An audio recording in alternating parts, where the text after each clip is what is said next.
आप सबों को एक बार फिर से प्यार भरा नमस्कार। जय मसीह की। मेरे प्रियो, हमने आप लोगों से कहे थे कि आने वाले समय हम मृत्यु के पश्चात क्या होगा, मृत्यु के पश्चात क्या होगा। सच में मेरे प्रियो, इस समय आप जीवित हैं। जब आप ये वचन को सुन रहे हैं, आप सांस ले रहे हैं, आप चल फिर रहे हैं, या कार्य कुछ कर रहे होंगे, या तो फिर सो रहे होंगे। आप चाहे आरामदायक जीवन जी रहे होंगे या फिर पीड़ा में क्यों ना हो, आप जिंदा तो हैं। सूर्य उगता है और ढलता है। कहीं पर किसी बच्चे का जन्म भी हो रहा होगा, कहीं पर किसी व्यक्ति का मृत्यु भी तो निरंतर होती रहती होगी। अभी इस समय संपूर्ण जीवन केवल एक अस्थायी प्रबंध है मेरे प्रियो। लेकिन मृत्यु के पश्चात आप कहाँ जाएंगे? क्या आपने कभी सोचे? चाहे आप धार्मिक हो या सामान्यतः किसी धर्म में विश्वास नहीं रखने वाले व्यक्ति क्यों न हो, फिर भी आपके लिए इस आध्यात्मिक महत्वपूर्ण प्रश्न को तय करना आवश्यकता है मेरे प्रियो। मृत्यु के पश्चात आप कहाँ जाएंगे? क्योंकि धरती पर इस छोटे से जीवन के बाद मनुष्य अपने घर को सदा के लिए चला जाएगा। वचन क्या कहता है सुनिए। बाइबल, धर्मशास्त्र बाइबल 100 12वां अध्याय का 5वां पद में ऐसा बोलता, फिर जो ऊंचा हो उसे भय खाया जाएगा और मार्ग में डरवानी वस्तुएं मानी जाएगी और बादाम का पेड़ फूलेगा और टिड्डी भी भारी लगेगी और भूख बढ़ाने वाला फल फिर काम न देगा, क्योंकि मनुष्य अपने सदा के घर को जाएगा और रोने पीटने वाले सड़क सड़क फिरेंगे। हालेलुया। मनुष्य अपने सदा के घर के लिए चला जाएगा। भूख लगाने वाला फल भी काम नहीं आएगा। बादाम का पेड़ में फूल दिखाई देगा, टिड्डियां भी भारी लगेगी। उस समय देखें तो सदा के लिए अपना घर में जाएगा बोलता, किंतु कहाँ जाएगा? कौन है हमारा घर? इतना मेहनत लगा के कमाया, इतना मेहनत करके बनाया, सारा ये चीज तो हम लोग छोड़ेंगे। और यहाँ कहता बच्चन कि सदा के घर में जाएंगे। कहाँ जाएंगे मेरे प्रियो? कब्रिस्तान, जहाँ आपको दफन किया जाएगा, वो भी आपकी आत्मा को रख नहीं सकता है। या स्मशान घाट, जहाँ आपकी देह जला दी जाएगी, वो भी आपकी आत्मा को जला नहीं पाएगी। या तो सागर की गहराई में जहाँ आप डूब जाते होंगे, वो भी आपकी आत्मा को डुबा ना पाएगी। वैसा तो आपकी आत्मा कहाँ जाएगी? क्योंकि आपकी आत्मा तो कभी भी नहीं मरेगी मेरे प्रियो। स्वर्ग पृथ्वी के परमेश्वर ने कहा है, समस्त आत्माएं मेरी है। आइए इब्रानियों के पुस्तक में क्या कहता परमेश्वर का वचन हम लोग थोड़ा सा पढ़ें। नया नियम में इब्रानियों की पुस्तक, इब्रानियों की पुस्तक हम लोग पढ़ रहे हैं 9वां अध्याय। इब्रानी की पुस्तक 9वां अध्याय हम लोग 27वां वचन को पढ़ेंगे। यहाँ क्या कहता? और जैसे मनुष्य के लिए एक बार मरना और उसके बाद न्याय का होना नियुक्त है। मेरे प्रियो, सदा का घर में जाने के लिए यहाँ मरना पड़ता है शारीरिक रूप में।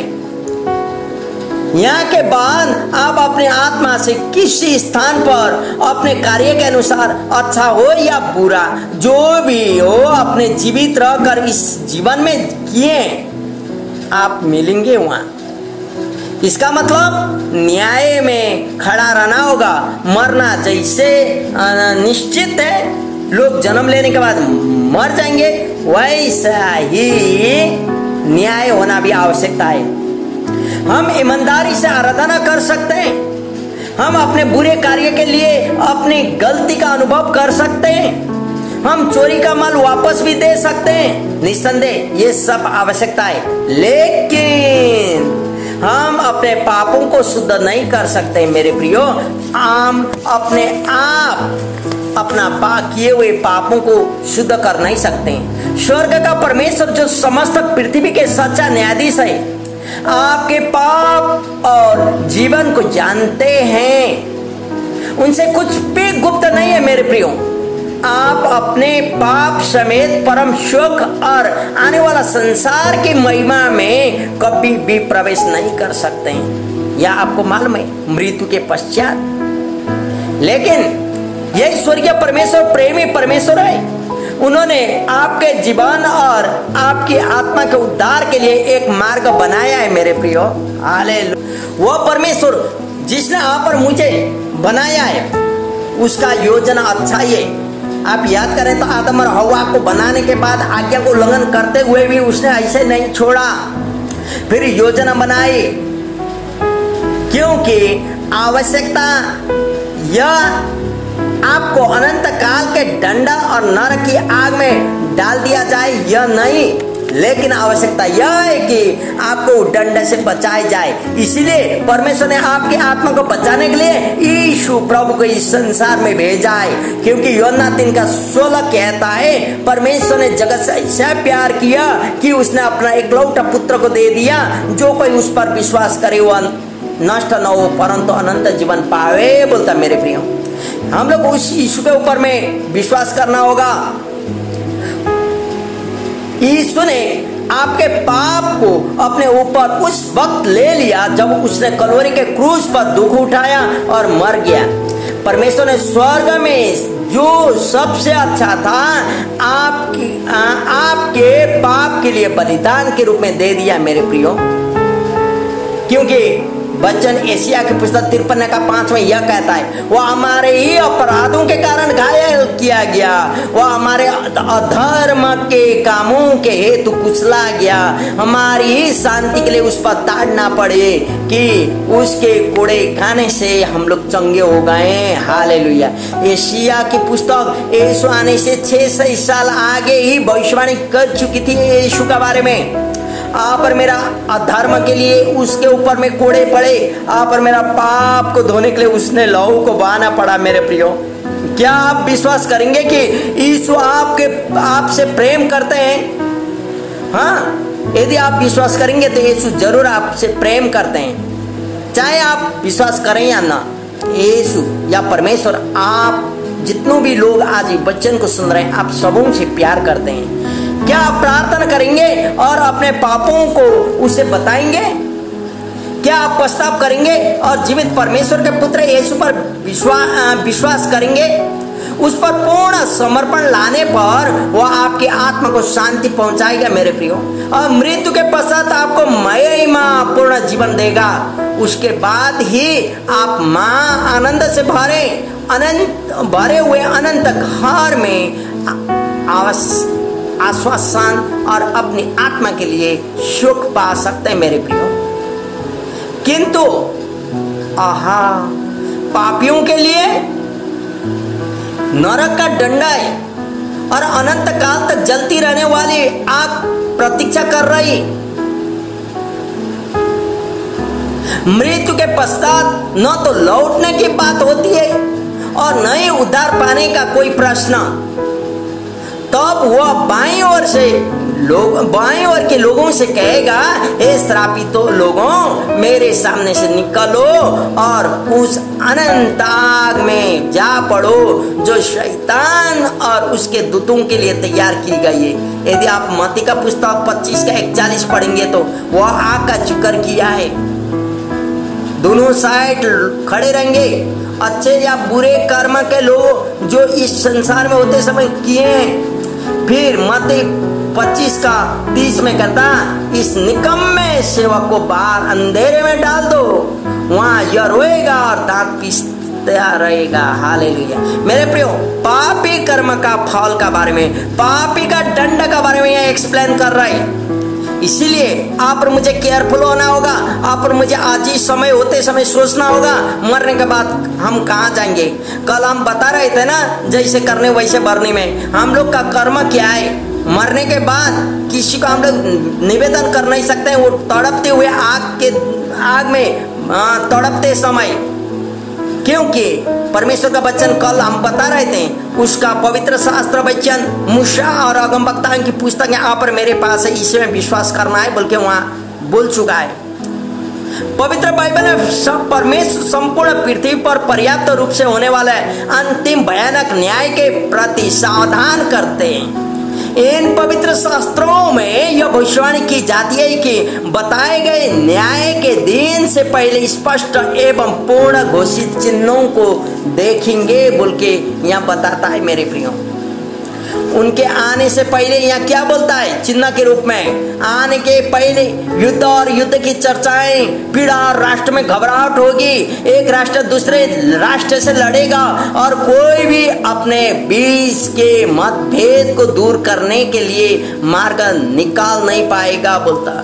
क्योंकि मृत्यु तो चाहे युद्ध के द्वारा हो, चाहे एक दूसरे मतभेद के द्वारा, चाहे कोई भी द्वारा होना है, और न्याय उसके बाद है। इसलिए तो यह बोलता एक दूसरा में युद्ध का बात। आज आप पर हम सुन रहे हैं ना, युद्ध हो रहा है। आज आप पर हम सुन रहे हैं ना देश देश का शक्तियों का बारे में। आज आप पर हम सुन रहे हैं ना मतभेद का बारे में। ये सारा अंतिम दिन का चिन्ह के रूप में मेरे प्रियो।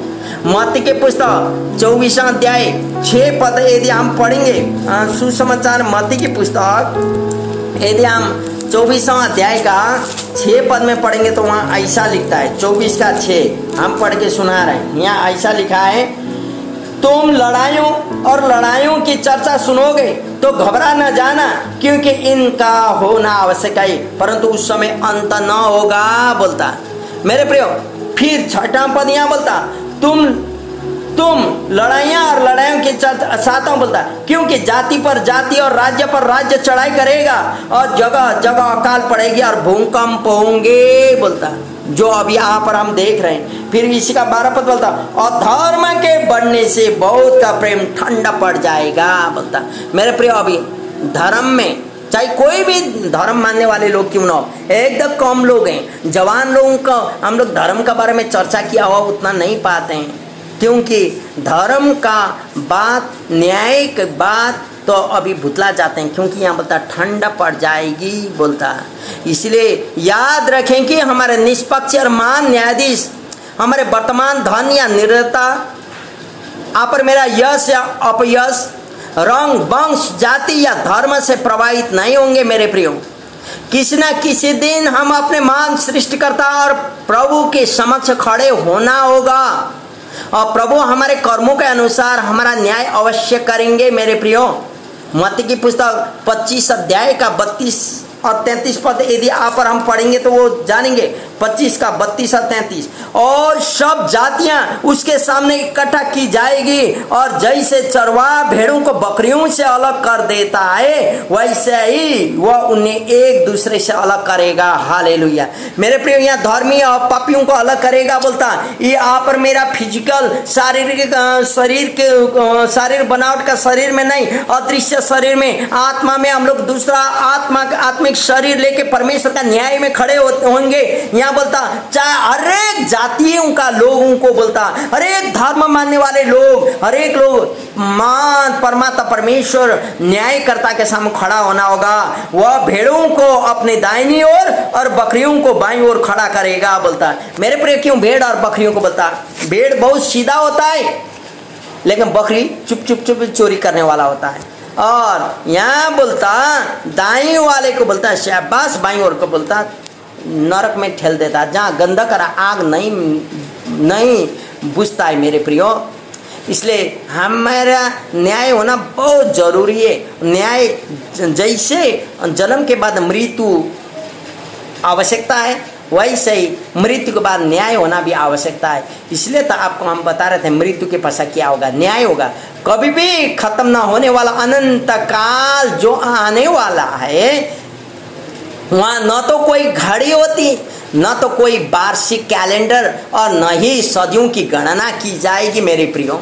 वैसा जगह है जहाँ कोई भी नहीं जान सकता। पापी और अधर्म की पीड़ा का धुआं हमेशा और हमेशा के लिए उड़ता रहेगा। जबकि किसी समय स्वर्ग में उद्धार पाए गए लोगों की खुशी, गीत, परम सुख और आनंद का भी अंत न होगा। जैसे वो धुआं खत्म नहीं होगा, वैसे अनंत जीवन पाने वालों का सुख का भी अंत न होगा। अपना चयन अभी करें मेरे प्रियो। ये सुन रहे ना, इससे पहले कि काफी देर हो जाए, क्योंकि वचन कहता देखो अभी वह उद्धार का दिन है। दूसरा कुरिन्थियों 6:2 में बोलता, दूसरा कुरिन्थियों की पुस्तक 6:2 में क्या बोलता सुने, क्योंकि वह तो कहता है अपनी प्रसन्नता के समय मैंने तेरी सुन ली और उद्धार के दिन मैंने तेरी सहायता की। देखो अभी वह प्रसन्नता का समय है, देखो अभी वह उद्धार का दिन है। मेरे प्रियो, जब आप ये वचन को सुन रहे हैं ना, यही आप और मेरे उद्धार का दिन। अभी आप यदि इसे समझेंगे तो मृत्यु के पश्चात सही में न्याय होगा। हम बोले मृत्यु के पास क्या होगा, न्याय होगा, और न्याय के आधार में आप और मेरा भला और बुरा कार्य के आधार में न्याय होगा। आइए मत्ती की पुस्तक 11 अध्याय फिर एक बार हम लोग देखेंगे और उसके बाद हम लोग देखेंगे मत्ती की पुस्तक 11 अध्याय 28 से 30 तक क्या बोलता है। मत्ती 11 हम पढ़ रहे हैं, आप लोग सुनिएगा। 11 का 28 से 30 तक यहाँ ऐसा बोलता है, हे सब परिश्रम करने वाले और बोझ से दबे हुए लोगों मेरे पास आओ, मैं तुम्हें विश्राम दूंगा। मेरा जुआ अपने ऊपर उठा लो और मुझसे सीखो, क्योंकि मैं नम्र और मन में दीन हूं और तुम अपने मन में विश्राम पाओगे। हालेलुया। मेरे प्रियो, परमेश्वर आज परमेश्वर का वचन आप और मुझे निमंत्रणा दे रहे। यदि हम लोग मृत्यु के पश्चात न्याय में विजय पाने चाहते हैं तो परमेश्वर का वचन बोलता, परिश्रम करने वाले और बोझ से दबे हुए लोगों मेरे पास आओ। मेरे प्रिय, संसार में आप और मैं बहुत प्रकार का परिश्रम करते हैं, संसार में आप और हम थकित हैं, लेकिन प्रभु बुला रहे अभी मेरे पास आओ, मैं तुम्हें विश्राम दूंगा। बोलता आप और मुझे विश्राम देने वाला प्रभु आज बुला रहे, आपको विश्राम देने वाला प्रभु आपको बुला रहा है। मेरे प्रियो, यहाँ परमेश्वर का वचन कहता है, प्रभु यीशु कहते हैं कि मेरा जुआ अपने ऊपर उठा लो और मुझसे सीखो, क्योंकि मैं नम्र और मन में दीन हूँ और तुम अपने मन में विश्राम पाओगे। बोलता सही में नम्र और दीन प्रभु यीशु हैं, उसको पाना होगा। मेरे प्रियो, आपको मैंने बोले थे मृत्यु के पश्चात क्या होगा, मैं एक दिन बोलूंगा। सही में आज आपको बताएं, हम यह बोलते हुए उत्साहित करने चाहता हूँ कि मृत्यु के पश्चात न्याय है। न्याय में आप और मेरा इस जीवित रहते समय कि वे कर्म के आधार में न्याय होगा, भले और बुरे कर्म, क्योंकि हरेक धर्म यही कहते हैं। उसके बाद फिर दूसरी कुरिन्थियों 6:2 में हमने पढ़े ना, देखो अभी वह उद्धार का दिन है। मेरे प्रियो, जब भी आप ये वचन को सुन रहे होंगे, ये ऑडियो को, ये वीडियो को देख रहे होंगे, सही में उद्धार का दिन अभी है। मेरे प्रियो, न्याय में विजय पाना तो यीशु प्रभु को देखना होगा। मैं आपको यही बोलते हुए उत्साहित करूंगा, एक दिन आप और हम अवश्य स्वर्ग में मिलेंगे। मृत्यु के पश्चात जीवन अवश्य है, क्योंकि वह जीवन शारीरिक रूप में नहीं लेकिन आत्मिक अदृश्य शरीर में परिवर्तन होते जाता है। मेरे प्रियो, प्रभु आप सबों को आशीष दे, अनुग्रह करे। जब तक कि पृथ्वी पे हम लोग जीवित हैं और जिंदा हैं, परमेश्वर के नाम की बड़ाई करते रहें, भगवान का या ईश्वर का आराधना करते रहें, ताकि आप और मेरा जीवन में न्याय में आप और मेरा जीवन बच सके। और परमेश्वर आप और मुझे आशीष दे, अनुग्रह करे, महिमा मिले। सारा बात में धन्यवाद देते हैं। आइए हम लोग प्रार्थना करें इस समय। पवित्र परमेश्वर पिता, आप ही के नाम का शुक्रगुजार करते हुए आपके चरण में आते हैं। प्रभु आज के समय हम धन्यवाद देते हैं प्रभु आज के वचन के लिए। मृत्यु के पश्चात क्या होगा बोल के, सही में आपने वचन के द्वारा मृत्यु के पश्चात न्याय होना आवश्यकता, जैसे जन्म के बाद मृत्यु आवश्यकता है वैसे मृत्यु के पश्चात न्याय होना आवश्यकता है बोल के आपने बोले। भले और बुरे कार्य के आधार में न्याय होगा। प्रभु आज मैं प्रार्थना करते हैं परमेश्वर पिता, मेरे प्रिय जन आज जो भी वचन को सुन रहे होंगे, तू शांति दे और प्रभु अनुग्रह कर उन लोगों का जीवन में। ओ परमेश्वर, तो कोई जानी अनजानी में पापी कर्म हुआ हो तो भी अपना लोगों से धोने के लिए तू मदद कर, बोल बातचीत कर और प्रभु शांति दे, क्योंकि आप प्रभु हरेक का परिश्रम करने वाला उनका बोझा को हल्का करने वाला प्रभु आप ही। आप अनुग्रहकारी परमेश्वर, नम्रता, सहनशीलता, धैर्यता देने वाला प्रभु आप ही। आप हरेक का जीवन कार्य को करें, महिमा को ले, शांति को दें। सारा बात में धन्यवाद देते हैं प्रभु, तेरी शांति हरेक जन के जीवन में आए। जितने भी सुन रहे हैं, यदि हॉस्पिटल से सुन रहे हैं तो यीशु प्रभु तू जो बार रफा बनते हुए छुआ चंगाई कर दे, ताकि प्रभु कोई कष्ट में, कोई दुख में और प्रभु असहनीय परिस्थिति में है तो जो सालों बनते हुए तू शांति को दे। प्रभु कोई अभाव अपुग में तो जोबा जैरे बनते हुए तू उपाय कर, बीमार में तो जोबा रफा बनते हुए तू चंगाई कर, क्योंकि तेरा नाम के मुताबिक तो अपने कार्य को देखा प्रभु। महिमा को तू ले, सारा आदर भक्ति महिमा तुझे देते हैं। सुनने वाला हर एक का जीवन में तू आशीष कर, यीशु का नाम में, आमेन आमेन।